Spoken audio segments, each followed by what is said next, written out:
What's going on, everybody? Welcome back to gmiasworld podcast, and today we're going to be taking a look at the Thursday night game, prime Detroit Lions and the Green Bay Packers, NFC North powerhouse matchup, all the stuff you want to kind of like proclaim it to be, when we knew that the Green Bay Packers got lucky last week when this dude scored 18 points in the fourth quarter, this dude Jordan Love. Now, we're going to talk about the differences in what happened in the game, how it started off, and where the NFC North is going, but this was a pure dominating performance, and other than the early pick that Jared Goff threw when I thought he was legally blind in both eyes, he was pretty good. All right, let's just go ahead real quick. I'm going to break down the QBRs, all right?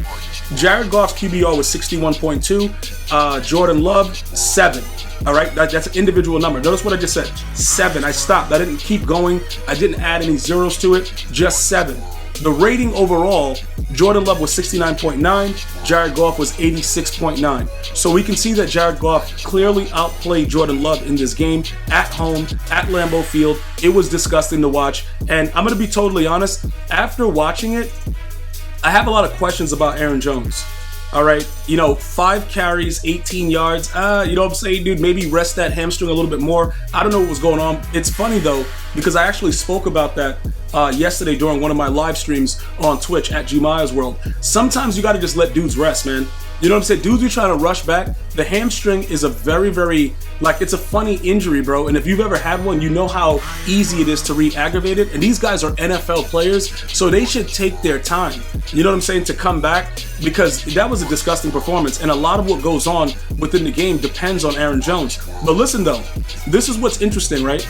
Dobbs, Romeo, bro, I call him Dobbs, Romeo, dude, 9 receptions on 13 targets, 95 yards, 10.6 average. Jaden Reed, 55 yards, 3 receptions on 5 targets. Torrey, 1 reception. He only caught 1 pass, 35 yards. So Green Bay is trying to figure out more or less what's going on. Christian Watson was kind of a bum. 2 receptions on 4 targets, 25 yards. This team is going to rely on somebody stepping up, and Dobbs seems to be the guy that they're going to be relying on from what I've seen over the first couple weeks in the NFL season. So they're going to have to figure this out. But it's not about what Green Bay, didn't do. It's about how good the Lions were after that pick. Now, when Jared Goff threw that pick, I usually tweet out wild stuff, but I didn't tweet. I was like, you know what? Let me see what they do on the next drive. And then this dude, like David Montgomery with those 3 touchdowns, obviously was a big part of it. Amon St. Brown, that was his TD was a nice little dot, but I waited. And I'm very, very happy that I waited, because I know you guys can't wait to get on me when I tweet something that's crazy, and then all of a sudden it goes the other way. Jared Goff played pretty well. After that interception, he played pretty well. Now, Jared Goff was 19 of 28. It's not like it's real superstar numbers, but it looks like he has a balance of being able to make a decent play. Obviously the Stevie that he threw at the beginning of the game, that Stevie was ridiculous, right? But he looks like he's a little bit more comfortable knowing that his defense is a little bit dude, I don't want to say a little bit, but they're a lot better than they were in previous years. This is not the same old Lions, and I said this last year. They're 3-1 right now, and they're 2-0 away. And I want to make sure everybody understands the total gist of what's going on. This is a very, very good situation. All right, this is a very, very good situation for the Lions, because them being out early, I don't think that they really have pressure on them. And I get a lot of questions about that. Yo, G, what do you think is going to happen? You think that the Lions are going to fold? How are they going to fold? Nobody really expects them to do anything. And that's the best way to play.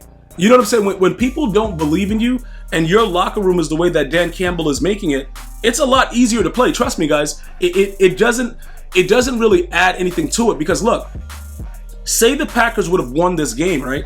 What would the news article be? What would the headline be? You see what I'm saying? Like, what would be going on? There wouldn't really be an issue, right? It'd just be like, all right, the Packers won, same old Lions. But the Lions beating the hell out of them, it's all different now. That should let you guys know that things are changing. And when I say they were dominating them, they got dominated. Like, the score was 34-20 to end the game, right? But it was 27-3 at the half, all right? The Lions took their foot off the gas or whatever, and it just got real stupid, and it looked like the Packers were trying to make a run at the end. They scored 17 points in the second half. But hear me out, though. The way that the Lions played them, they were able to take their foot off the gas and still not even worry about it.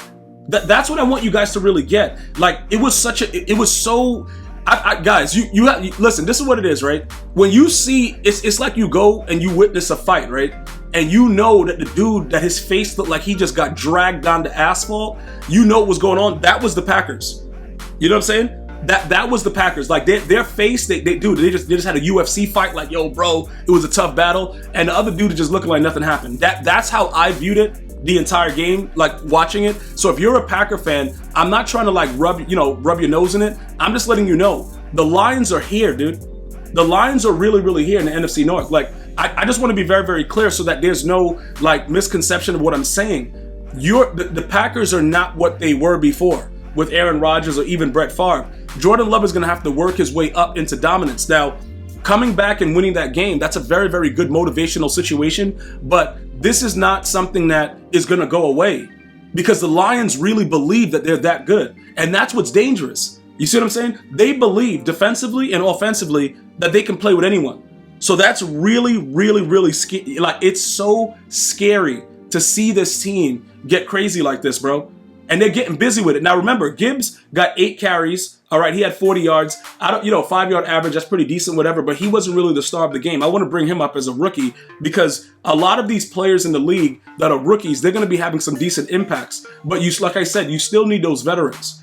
St. Brown played well. Josh Reynolds, 3 receptions, 69 yards. Laporta, 4 receptions, 56 yards. They moved the ball around a little bit, but ultimately it was good defense and running the football and getting it into the end zone with David Montgomery. And that's the smash mouth football that's going to help them dominate. And that's the aura of Dan Campbell.